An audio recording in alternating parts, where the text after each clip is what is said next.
Hey everyone, it's Pastor Chris. Hope you're doing fantastic as we continue our series called See Jesus, where we're unpacking God's mission to save the world. And each week we're looking at how it's not so much that the church has a mission, it's that the mission has a church, which means that the mission has you. And last week in our series, we looked at this fact that there is a mission at all. And then this week, week 2 of our series, we're going to be unpacking the first part of All Nations' distinct mission statement. And our mission is do whatever it takes so as many as possible can see Jesus. And this week in our small groups, we're going to be unpacking the first part of that phrase, whatever it takes. And that phrase, whatever it takes, gets to the effort and the cost that we each take when we step forward in this mission. But that's not distinct to the church. In fact, anything worthwhile has a price that must be paid. Depending on how well you want to do, and particularly if you're starting a company, you need to work super hard. So what does super hard mean? Well, when my brother and I were starting our first company, instead of getting an apartment, we just rented a small office and we slept on the couch. And we showered at the YMCA, and we're so hot up we had just one computer. So the website was up during the day, and I was coding at night, 7 days a week, all the time. And I mean, if you do simple math, say like, okay, if somebody else is working 50 hours and you're working 100, you'll get twice as much done in the course of a year as the other company. Hollywood has a way of making everything seem like an overnight success. Yeah. Oh my God, where did this guy come from?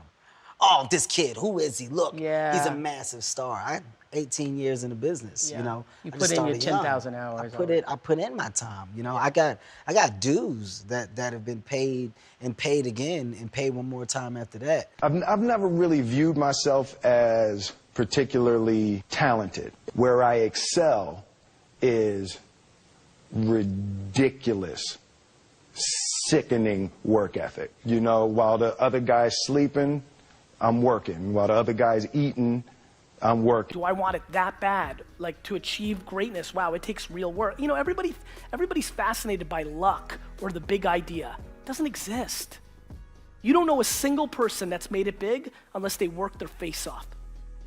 You might know somebody who inherited a lot of money from mommy and daddy.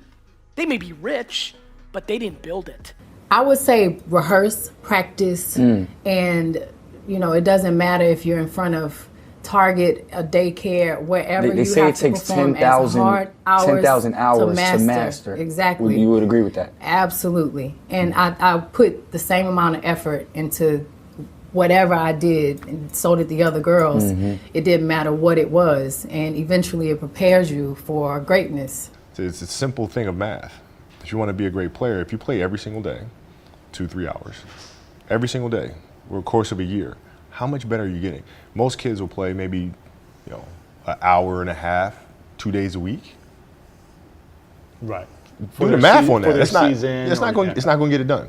It's not going to get it done, right? So if you're obsessively training 2-3 hours every single day over a year, over 2 years, you're accelerating. You make quantum leaps, man. When you listen to motivational speakers like this, you start to see that what separates the good from the great and what separates the great from everybody else is hard work. It's not talent. It's the person who has the willpower to put in the time and the energy and the efforts to be successful. This is true for great athletes, great artists, great musicians, great parents, great spouses, and great churches. What separates the everyday from the great is the willingness that the great have to do whatever it takes. Just before his death, Jesus left the northern part of Israel and traveled to Jerusalem.